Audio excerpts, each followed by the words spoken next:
कर्म करना ही पड़ेगा। अब आप कोई मेरे राजयोग है, मैं घर बैठा हूँ, तो भैया आपको घर बैठ के रोटी नहीं मिल जानी। नमस्ते, मैं विक्रम गोस्वामी। भारत एक खोज के इस अंक में आप सभी का स्वागत है। आज चर्चा करने के लिए हमारे साथ मौजूद हैं भारत के सुप्रसिद्ध ज्योतिष आचार्यों में से एक पंडित भरत शर्मा जी। भरत शर्मा जी, आपका बहुत बहुत स्वागत है। धन्यवाद जी, बहुत बहुत धन्यवाद। भरत जी, जिस तरीके से सामान्य जीवन में देखा जाता है कि एस्ट्रोलॉजी को लेकर लोग बहुत सारे प्रश्न करते हैं और लोगों के अंदर जिज्ञासा भी है, तो वास्तविक रूप में ये एस्ट्रोलॉजी है क्या? सर देखिए, आज के समय में अगर आप देखें तो ज्योतिष में क्या है कि बहुत जिज्ञासा लोगों की बड़ी है, चाहे वो आप मीडिया से देखें या किसी भी उसमें देखें, बट 90% लोगों को ये ज्ञान नहीं है कि ज्योतिष हम कैसे उसको वो करें। कहते जब ये पृथ्वी की संरचना हुई, ज्योतिष का वहीं से वो हुआ। ब्रह्मा जी ने जो ये संरचना की, उस समय से ही ज्योतिष का भी वो हुआ। अब देखिए, ज्योतिष को हम वेदों में चक्षु बोलते हैं। चक्षु क्या हुआ? हमारी आंखें, देखना। तो अब आप इसी से हिसाब लगाइए कि क्या गणना है, कितनी ज़बरदस्त ये कैलकुलेशन है कि हर सितारे तारे से लेकर हर एक आदमी तक उसका प्रभाव, उसकी गणना करना, तो ये ज्योतिष है। ज्योतिष में क्या है कि नव ग्रह, 27 नक्षत्र, 12 राशियाँ, इस पे आधार है पूरा। तो अब ये हर व्यक्ति पे उसका अलग अलग प्रभाव पड़ता है। जैसे कोई बच्चा पैदा हुआ, एक ही समय पे अगर 5 बच्चे पैदा होते हैं तो सब पे जो भी ग्रह हैं उनका प्रभाव अलग अलग है, सब पे एक जैसा नहीं है। कुछ मिनट, कुछ टाइम के अनुसार वो परिवर्तन होता है। नहीं, देखा जाता है कि एक ही समय पर, एक ही टाइम पर, क्योंकि भारत बहुत बड़ा देश है, एक ही समय पर, एक ही टाइम पर अगर 2 बच्चों का जन्म हुआ तो उनके अंदर भी कुछ डिफरेंस होगा या वो सामान्य दोनों का एक जैसा ही जीवन होगा? वो ये थोड़ा सा उसमें ये फर्क हो सकता है कि जो बर्थ हुआ है उसमें कितने मिनट का फर्क है। अगर जैसे अलग अलग उसमें होते हैं तो कहते हैं देश, काल, वातावरण और परिस्थिति पे चीज़ें निर्भर करती हैं।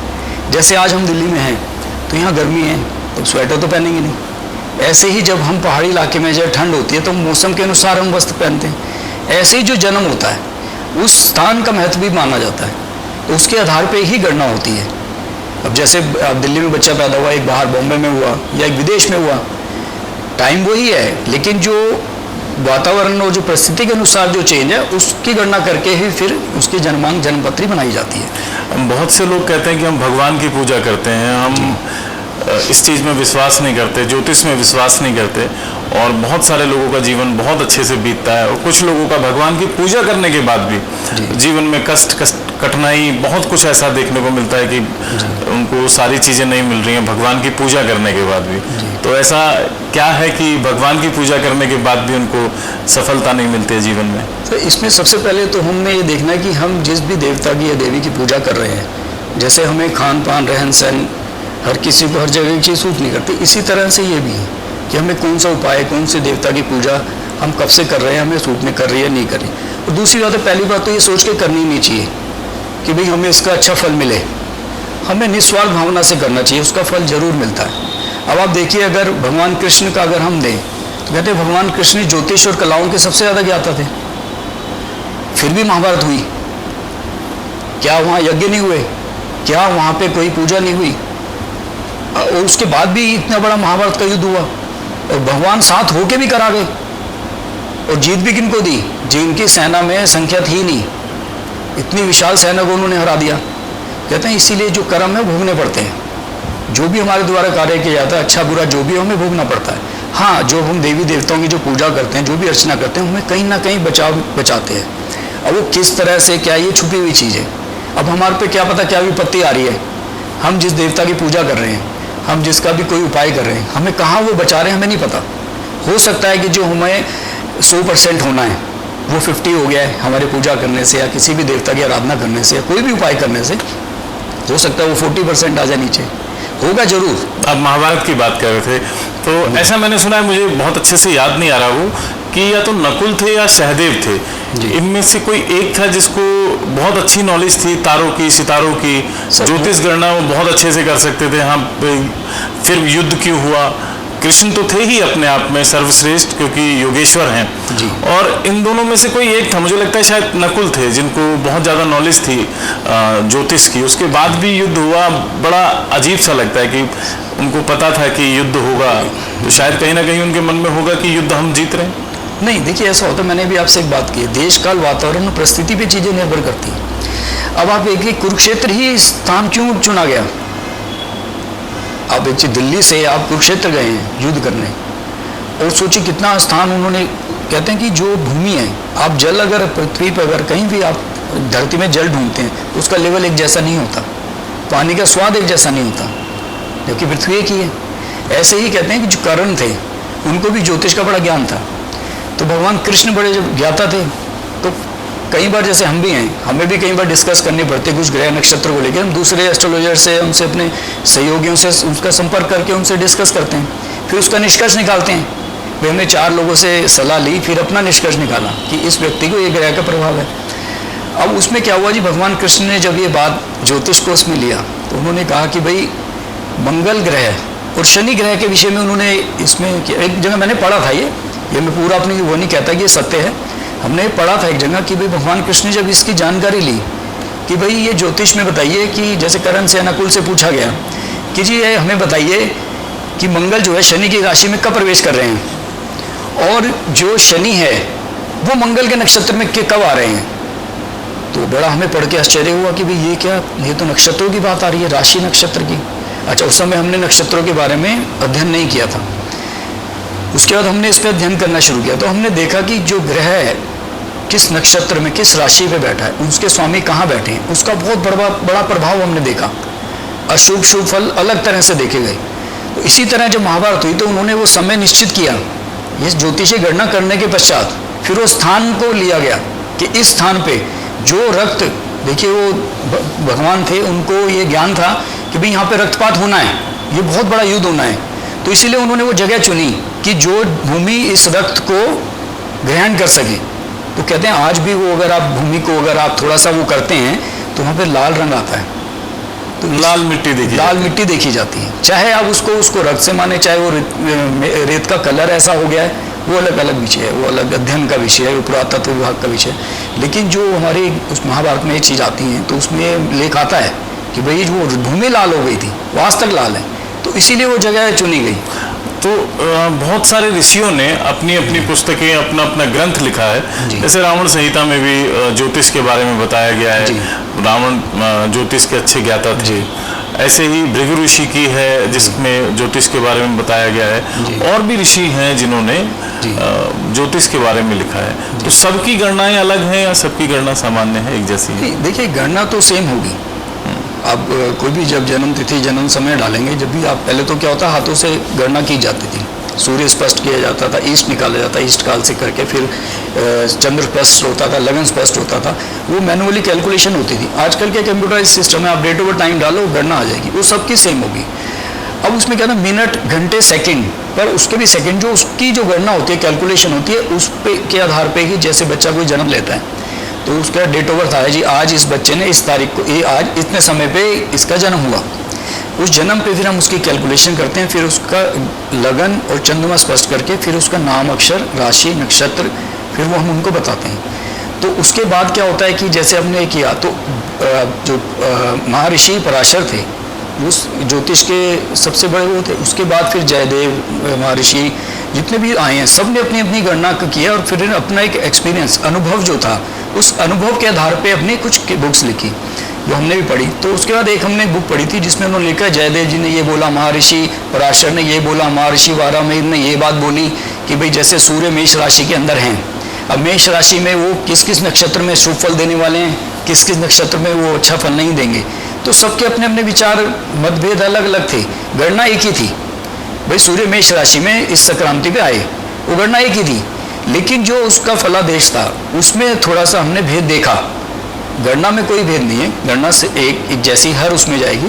कुछ अगर आपका मिनट का अगर फर्क होता है जन्म में, या कुछ सेकंड का अगर बर्थ का जन्म में फर्क आता है, जैसे मान लो आपका 9:04 का बर्थ हुआ है और जो वो कैलकुलेशन कर रहे हैं, अगर उसमें हम 30 सेकेंड कम करते हैं या 1 मिनट कम करते हैं, तो जो हम कृष्णमूर्ति पद्धति से जब हम ज्योतिष को देखते हैं तो उसमें कुछ ग्रह मूव कर जाते हैं, सब लॉर्ड जिसको हम कहते हैं, वो मूव कर जाते हैं। तो उसके आधार पे फिर फलादेश में परिवर्तन आ जाता है। जैसे सूरज का आ गया तो फिर मंगल का नक्षत्र हो गया, या कोई भी ग्रह का नक्षत्र आ गया 30 सेकेंड 1 मिनट के बाद, तो उसका प्रभाव हर चीज़ बदल जाती है।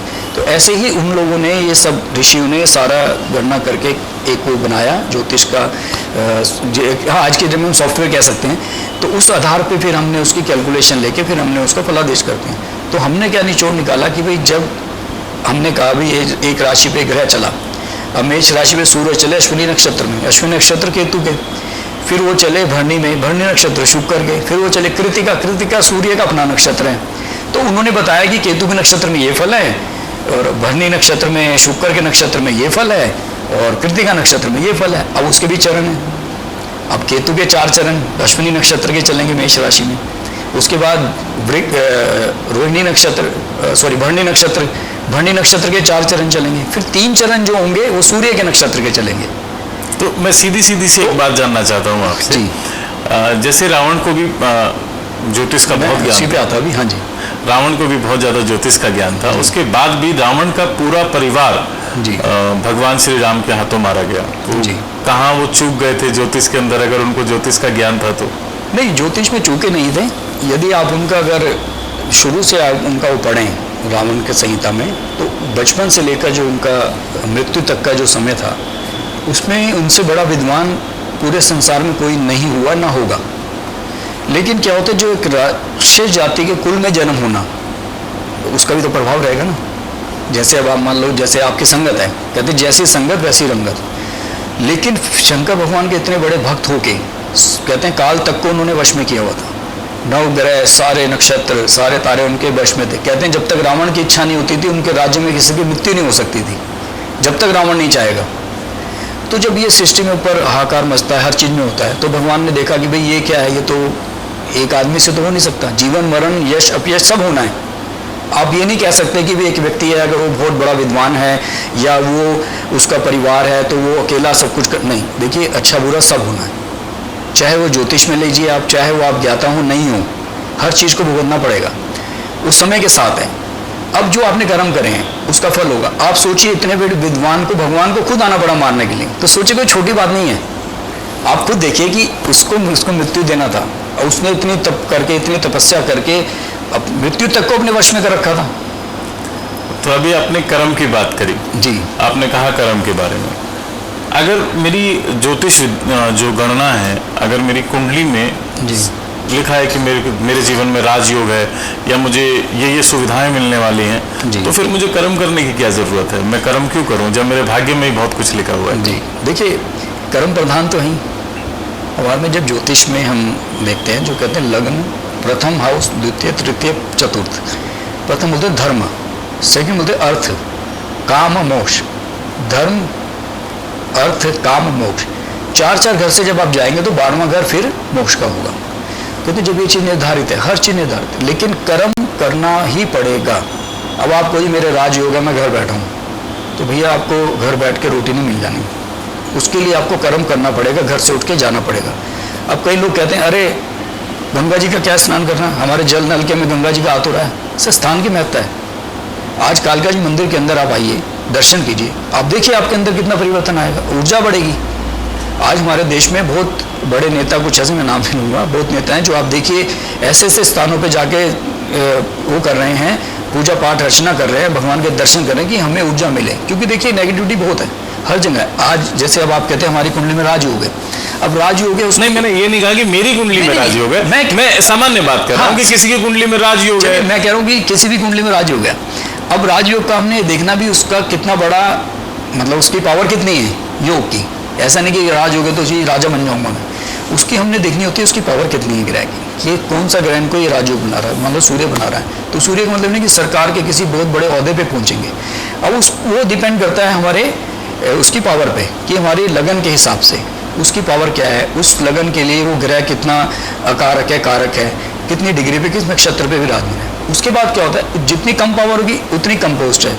भाई एक चपरासी भी अगर लगता है, पीएन भी अगर आज किसी सरकारी उसमें लगता है, भी राजयोग है जब भी तो सरकारी महकमे में आया।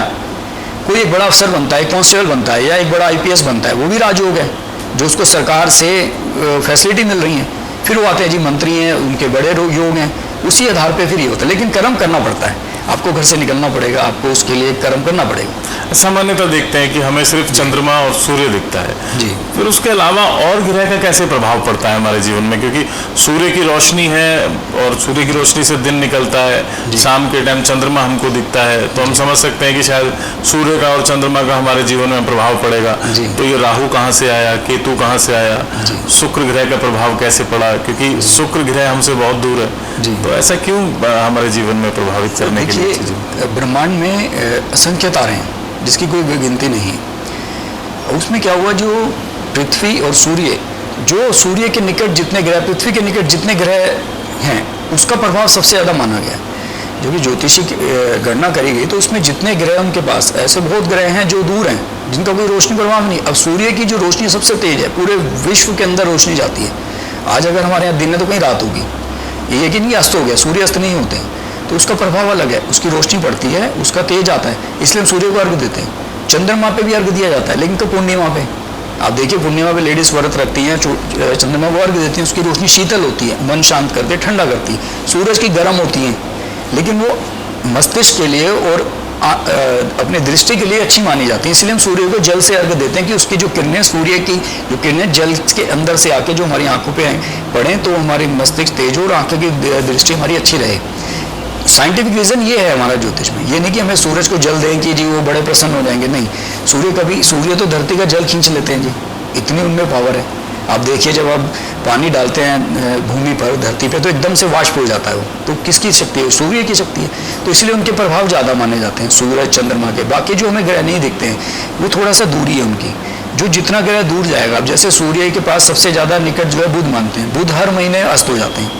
अब जब बुध अस्त होते हैं तो उनके शुभ फल ना थोड़ा सा क्षीण हो जाते हैं, वो शुभ फल नहीं दे पाते हैं उस समय, क्योंकि अस्त हो गया, अंधेरा छा गया है। तो जिन जिन लोगों को हमने बुध खराब देखे हैं या चंद्रमा देखे हैं, जब चंद्रमा अमावस्या के आसपास अस्त होते हैं, पूर्ण अस्त होते हैं, तो वो इतना प्रभाव व्यक्ति के उस पर डाल देते हैं कि वो दिमागी तौर पर उसका संतुलन ठीक नहीं बैठ पाता है। अब देखिए कई लोग होते हैं जो उन दिनों पे, जैसे पानी में ज्वार भाटा आता है, पानी का बढ़ जाता है, लेकिन वो हर रोज क्यों नहीं होता? वही टाइम पे क्यों होता है? क्योंकि उसकी पावर है, उसकी किरणें हैं, उसकी रेंज है जिससे उसको उठाती हैं। ऐसे ही जब ये किरणें मस्तिष्क पे पड़ती हैं, जैसे हम उससे काला अंधेरा है, गुप्त है एकदम, तो उस पर कोई शुद्ध किरण नहीं पड़ रही है, चंद्रमा की रोशनी नहीं आ रही है, तो उसका प्रभाव इतना हो जाता है दिमाग पर कि वो संतुलन उनका ठीक नहीं रह पाता। किसी का थोड़ा इफेक्ट होता है, किसी का बहुत ज़्यादा होता है। जैसे हम देखा कोई मानसिक रूप से परेशान व्यक्ति है, इन दिनों में बहुत ज़्यादा परेशान होंगे वो अमावस्या के टाइम पे, पूर्णिमा के टाइम पे भी हमने देखा है भाई, जिनके चंद्रमा क्षीण है, बुध क्षीण है, ये दोनों ही ग्रह खराब हैं और उनकी दशा चल पड़ी है, उसमें उसका इलाज ही नहीं है। इन दिनों पे उनका विशेष ध्यान रखना पड़ता है कि भाई हम उन पर सुस्ती ना मारें, डॉक्टरी ट्रीटमेंट लें उनको दवाई आयुर्वेद जो भी आप देना चाहते हैं कि डॉक्टर से संपर्क करके उनको करें, तो उसके प्रभाव फिर कम होते हैं। लेकिन वो कुछ दिन होते हैं जिसपे उनका सबसे ज़्यादा प्रभाव होता है, डेली नहीं होता है। सूर्य डेली उदय होते हैं, डेली हम पे रोशनी आती है, लेकिन हम सूर्य का एक हमने टाइम निश्चित किया हुआ कि सूर्य उदय के समय हमें जल देना है। नहीं तो अगर आप जैसे बता रहे हैं, बहुत सारे लोग उपाय बताते हैं कि सूर्य को जल देना है या पूर्णमासी का व्रत रखना है, और पूर्णिमा के दिन एक कोई ऐसा विशेष दिन भी आता है जब रात के टाइम खीर बना के रख दी जाती है और फिर वो सुबह खीर खाई जाती है। तो इनका क्या इफेक्ट पड़ता है लाइफ में? सूर्य को जल देने से क्या लाभ जीवन में होता है? चंद्रमा को जल देने से क्या जीवन में लाभ होता है? वो ये भी आपसे मैंने कहा कि जो सूर्य उदय का हमारा टाइम जो है, हम उस समय जब वो लालिमा में सूर्य होता है उस समय हम उसको अर्घ देते हैं। उस अर्घ में जैसे कई लोग रोली डालते हैं, कई लोग उसमें वो डालते हैं गुलाब के फूल डाल के देते हैं, कुछ लोग अपने अपने तरीके से उसको उपाय को करते हैं। लेकिन हम उसको बोलते हैं कि जो सूर्य को अर्घ है ऐसे करके दिया जाता है कि जो उसमें जो जल जो नीचे आ रहा है उसकी किरणें, सूर्य की जो किरणें उस जल से क्रॉस होकर हम उसको देखें, तो उसको एक तरह से किरणों को हम जल से वाष्प करके हम उसको ग्रहण कर रहे हैं, क्योंकि उसका तेज इतना है कि हम उसको नहीं कर पाएंगे, उसकी जो पावर उसको नहीं झेल पाएंगे, तो इसीलिए हम जल का इस्तेमाल किया जाता है। इसका साइंटिफिक रीजन है, इसका नहीं कि सूर्य को पाया दे रहे हैं तो प्रसन्न हो जाते हैं सूर्य, ठीक है, सूर्य का जो दुष्प्रभाव कम हो जाता है और हमारे मस्तिष्क के लिए, हमारे तेज के लिए, हमारे आगे काम करने के लिए वो बड़ा अच्छा फल देने के लिए ये चीज़ें की जाती हैं। फिर आते हैं चंद्रमा पे। चंद्रमा पे क्या होता है जी, मैंने आपसे कहा शीतल किरणें हैं, ठंडी हैं, शांत हैं। तो जैसे कोई क्रोधी व्यक्ति है या जिसमें हम देखते हैं चंद्रमा का दुष्प्रभाव बहुत ज़्यादा है कि आने वाले समय में चंद्रमा की वजह से इनको नुकसान हो सकता है, तो हम उनको कहते हैं भी आप ये व्रत रखिए, या ये चंद्रमा का ये दान करिए, या ये सूर्य चंद्रमा जी को पूर्णिमा पे अर्घ दे दीजिए। ये लेकिन ये ज़्यादातर जो है चंद्रमा का हमने देखा है वो स्त्री के लिए देखा है, स्त्रियों के लिए सबसे ज़्यादा ये किया जाता है, ये उपाय स्त्रियाँ करें। तो इसलिए आपने देखा पूर्णिमा पे सबसे ज़्यादा स्त्रियाँ व्रत रखती हैं, स्त्रियाँ ही सूर्य को अर्घ देती हैं, चाहे वो आप करवा चौथ पे भी देख लीजिए या पूर्णिमा पे जो भी हम लोग करते हैं।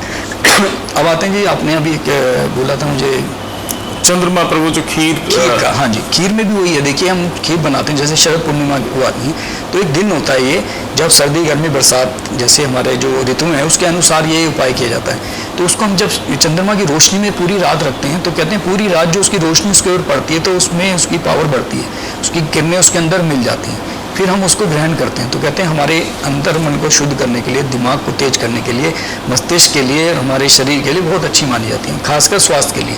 क्योंकि एक परिवर्तन शुरू होता है ऋतु का, ऋतु बदलती हैं, सर्दियाँ शुरू होती हैं, तो उस हिसाब से ये किया गया। जैसे हम लोग, आप देखिए नवरात्रे आते हैं, अब नवरात्रे जो हमारे एक नवरात्रे आते हैं जो चैत्र के नवरात्रे आते हैं, वहाँ से हमारा नव वर्ष शुरू होता है। तो देखिए हमारा पहला ही जो दिन है नव वर्ष का व्रत से स्टार्ट होता है। ग्रीष्म गर्मियाँ भी शुरू जब वहीं से होती हैं। अब गर्मियाँ जो शुरू हुई हैं तो हमारा उसको कहते हैं, जैसे आप किसी भी गाड़ी की सर्विस कराते हैं, कोई भी चीज़ है सर्विस जरूरी है, तो कहते हैं हमारे साल में 6-6 महीने बाद ये चीज़ होती है। 2 गुप्त नवरात्रे आते हैं, वो बहुत कम लोग उसमें करते हैं, खुल के नहीं की जाती, पूरा संचित घर में अपना शांति से उसमें की जाती। ये पूरे उसमें पूरे विश्व में है कि नवरात्रे जो 2 हमारे सर्दी चैत्र के और जो अश्विन के आते हैं उसमें होती है। अब अश्विन में इनके जो नवरात्रे आते हैं वहाँ से सर्दियाँ शुरू होती हैं। अब जो सर्दियाँ शुरू होती हैं वहाँ से फिर व्रत है हमारा। तो देखिए कितना अच्छा फिल्टर सिस्टम बनाया गया है कि अन्न उस समय बंद कर देते हैं, कि एक तरह की हमारे पूरे उसकी सिस्टम की, पूरे शरीर की उसकी एक क्रिया बदलती है। सर्दियों में खान पान बदल जाता है, ऐसे गर्मियों में बदलता है, तो इसलिए व्रत से वहाँ से चीज़ें शुरू हो जाती हैं। तो भारत जी, आज आपसे जानकर बहुत अच्छा लगा ज्योतिष के विषय में, और अभी बहुत सारे प्रश्न हैं आपसे जो करने हैं, समय बहुत सीमित है हमारे पास। जो अगला सेशन हम आपके साथ रखेंगे जिसमें अगली बार हम चर्चा करेंगे, उस पर हम जानने का प्रयास करेंगे मांगलिक क्या होता है, मंगल दोष क्या होता है, काल सर्प दोष क्या होता है, क्या किसी मंत्र से या किसी विशेष पूजा से, किसी ग्रह की पूजा करने से धन की प्राप्ति कैसे की जा सकती है, और भी बहुत सारे प्रश्न हैं। ये थे भारत जी, जिनके साथ हमने आज एस्ट्रोलॉजी, ज्योतिष के बारे में चर्चा की। यदि आपके मन में भी कोई प्रश्न है, आप भी जानना चाहते हैं किसी प्रश्न का जवाब, तो प्लीज़ आप इसमें कमेंट्स के माध्यम से हमसे पूछ सकते हैं, और आपके प्रश्नों को हम भारत जी से पूछेंगे। और ईमेल कर हमसे आप संपर्क कर सकते हैं। हम ईमेल के जो आपके सवाल होंगे उनको भारत जी के सामने रखेंगे और आपके सभी प्रश्नों का जवाब देने का प्रयास करेंगे। और कुछ समय के लिए हम आपसे विदा चाहेंगे। अगली मुलाकात बहुत जल्दी होगी, तब तक के लिए प्रणाम।